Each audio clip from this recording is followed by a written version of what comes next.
E agora sim, vamos para o segundo bloco com este convidado que vai falar do mercado imobiliário, especulação, valorização dos imóveis, preços e quais são as regiões que você pode e deve investir. Fernando Wilrich, qual é o certo? Boa noite, Tudo bem? Roberto. Boa noite. É Wilrich. Wilrich. Isso. Você que é o presidente do Secov, Sindicato da Habitação, em Florianópolis, não é? Isso, nosso Sindicato da Habitação, representante das imobiliárias e diversos outros segmentos do mercado imobiliário na nossa região da Grande Florianópolis, pelo litoral até Tubarão. Bom, a gente precisa começar falando que regiões que não eram valorizadas, que não tinham tanta procura mesmo, né, para a compra de imóveis, hoje estão, sendo bastante procuradas. Exemplo disso, Palhoça, Barreiros. O que acontece? São indústrias, grandes empresas, marcas que estão indo para essas regiões, Fernando? Rubi, a gente tem que entender o seguinte, que nas décadas aí de 80, 90, o Brasil passou por um crescimento imobiliário pífio, né? Muito pequeno mesmo. E mesmo assim houve crescimento populacional e o déficit habitacional brasileiro ainda é muito grande. Mesmo com os programas e incentivos do governo federal, o déficit habitacional ainda é muito grande no nosso país. Então esse crescimento recente aí de 5, 8 anos para cá que nós temos experimentado no mercado imobiliário, ele na verdade é uma recuperação, né, desses anos, de décadas aí realmente de falência desse segmento, né, de falta de investimento público nesse setor. E o déficit habitacional realmente vai demorar muitos anos ainda para a gente conseguir chegar próximo a resolver esse problema brasileiro, né? Então essa expansão do mercado imobiliário para esses outros bairros, né, é natural. E a valorização constante desses novos bairros também acaba sendo o resultado dessa necessidade de moradias, né? Por exemplo, um apartamento lá em Barreiros, próximo ao Mercado Ideal, ao Giasse, supermercados, né? Você comprava um apartamento até pouquíssimo tempo por R$100 mil. Hoje em dia, por menos de 200, está bem difícil de encontrar. As pessoas se assustam um pouco com isso, acham que existe boom imobiliário, né? E que de repente, de uma hora para outra, isso seria uma bolha que iria estourar e os imóveis iriam desvalorizar. Mas os estudos apontam que de todas as bolhas imobiliárias que aconteceram no mundo, não tem nenhuma das características acontecendo no nosso país, né? Então a gente tem plena convicção de que, assim como todo mercado, né, você tem ciclos, né, de euforia, desaquecimento, pessimismo, reaquecimento, nova euforia, né? Eu acho que a gente passou aí no mercado imobiliário de uma maneira geral pelo aquecimento e pelo momento de euforia, e agora a gente já vive um momento de um pouco de desaquecimento, uma certa estagnação aí de preços, né, em alguns momentos. Mesmo que Florianópolis esteja na vitrine, né, sendo falada mundialmente, e que muitas pessoas dos estados vizinhos mesmo estejam vindo morar aqui. Exatamente. Florianópolis tem características totalmente particulares, tanto pelo fato de ser Florianópolis, né, pelo fato de ser uma ilha, né, e temos características diferentes por bairro, né, no próprio continente, e a gente não experimenta aqui na nossa região algum desaquecimento que a gente já vê em outros locais do país, né, onde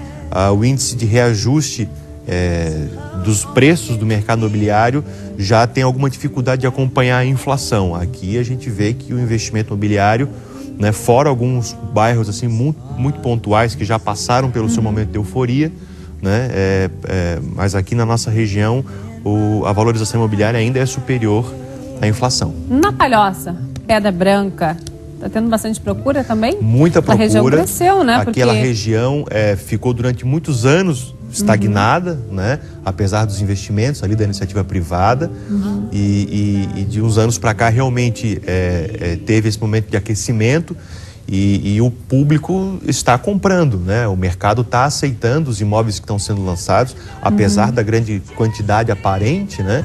Havia um déficit a ser resolvido e o público tem, e o mercado tem assimilado essas unidades que estão sendo produzidas. Sabe o que eu percebo, Fernando, é que assim, antigamente não, quando a gente fala antigamente, eu estou falando de 10 anos no máximo, assim, né? Os prédios com uma super infraestrutura eram realmente prédios para classe alta, né? Hoje em dia, condomínios simples, com muitos moradores, tem já piscina, salão de festas, playground. Então, as pessoas estão procurando mesmo que tenham que pegar esse trânsito todo, morar mais afastadas, investir no imóvel que tem essa infraestrutura. A gente vê ao longo da história diversos tipos de conceito de empreendimentos. E esse empreendimento do conceito do condomínio clube, né, ele realmente se tornou popular. Então hoje você tem condomínios clube a preço realmente acessível, né, onde você tem toda a infraestrutura que, como você falou, até pouco tempo atrás era acessível só para imóveis de alto padrão. E tem também hoje financiamentos para a classe média. Hoje nós temos financiamentos aí, desde o Minha Casa Minha Vida, que o valor do teto da compra varia de acordo com o município pelo número de habitantes, aí entre 110 mil até 170 mil, né? E hoje os bancos já entram de maneira mais forte, né, de maneira mais agressiva no mercado imobiliário, com financiamentos também para a classe média, com imóveis até 500 mil reais, né? Então, tem produto para todo mundo. Aquela região lá do norte da Ilha Jurerê Internacional é uma região que nunca para de valorizar ou já está caindo na estagnação? Florianópolis, de uma maneira geral, a gente tem muito raramente a gente vê algum decréscimo de preço, né? Mas realmente na região de Jurerê Internacional, alguns tipos de produto, né, como, por teve exemplo? Um super lançamento, teve super oferta, né? A maioria apartamentos, né, de 2, 3 dormitórios, né? Sim.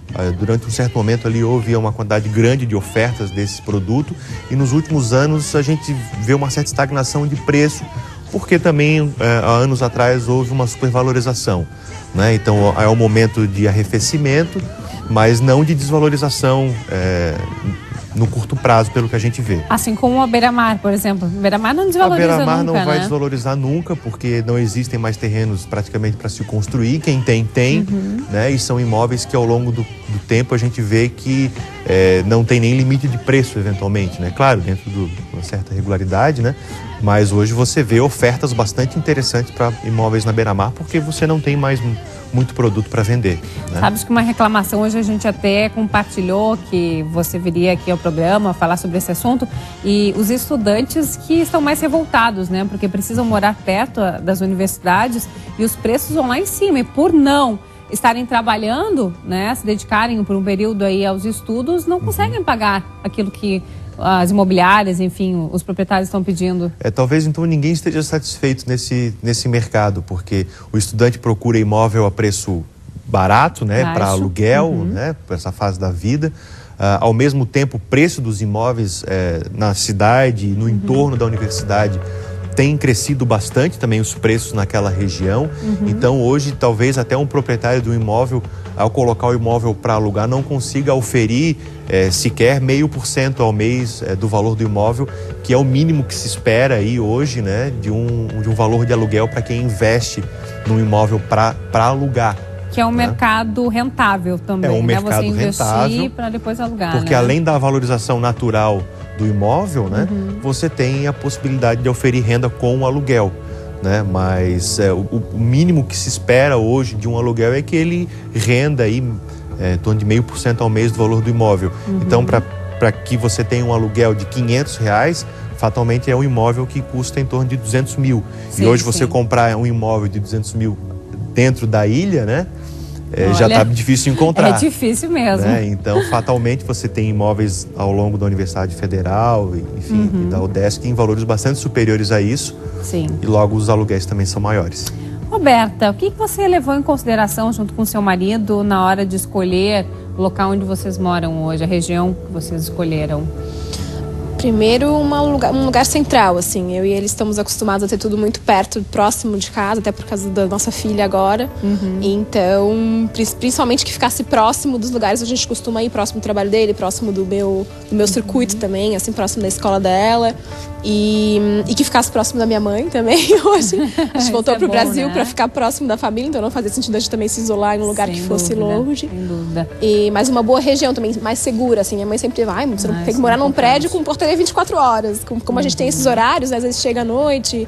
Então, também é uma preocupação com a segurança, um lugar seguro para... É importante. Alain, sabes que eu costumo falar, assim, para algumas pessoas que... Isso é uma opinião minha, gente, claro, né? que se você não mora perto do trabalho, você não tem qualidade de vida. Porque aqui em Florianópolis, pegar esse trânsito, por exemplo, essa via expressa, no mínimo 1 hora, todos os dias, só para vir, depois mais 1 hora para voltar, é para acabar, né? Então eu vou te dizer que eu sou um pouco... eu sou contrário a essa premissa, digamos assim. Porque eu hoje moro no sul da ilha, então... Mora longe também, trabalhando no DC, eu trabalho na então, lá na C401 de Arcatarinense ainda, né? Que é longe, né? Então... eu pego o trânsito sul da ilha, que é um trânsito de saída, assim, devido às novas reformas que foram feitas, né? A construção do elevado já facilitou bastante o acesso ao sul, assim. Demora quanto tempo, em média? Pra chegar até o trabalho demora uns 35 minutos. Então, assim, eu vou sempre pela beira-mar, que é o menor fluxo de caminho pro sul, então é super tranquilo. Agora, pra ir, quando chega quinta-feira, sexta-feira, e eu imagino que eu ainda não peguei a época do verão, porque eu mudei recentemente pra lá, eu morava antes em Zona Central, né? Mas agora... Pra ir, eu imagino que tem dias que eu demoro 45 minutos, 50 minutos. E eu imagino que no verão isso deve aumentar mais ainda. Então, assim, mas você discorda porque deve aproveitar o final de semana na praia, não aproveita? Eu busquei tranquilidade. Os meus fatores foram diferentes, né, da Roberta.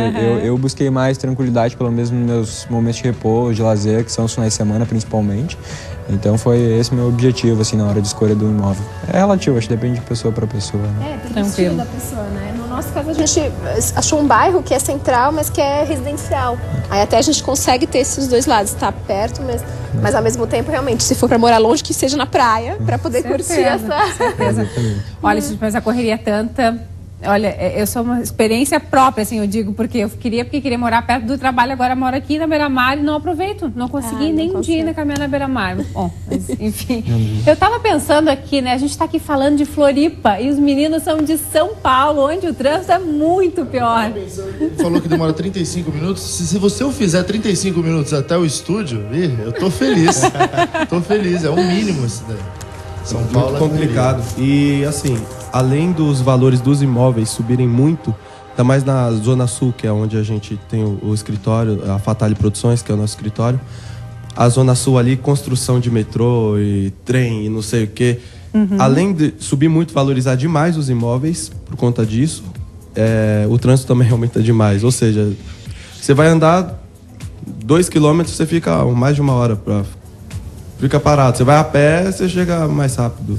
Tudo lá tem que ser calculado 1h30 com antecedência para não ter problema. Então, a gente já está reclamando aqui, né? Imagina para lá, né? São Paulo, Rio de Janeiro, Fernando. Eu não posso reclamar porque eu moro a 2 minutos do trabalho. A pé. Ó, tem qualidade de vida. A pé. A pé. Ô, Fernando, e me diz uma coisa, quais são as regiões, assim, que você indicaria hoje para investimento?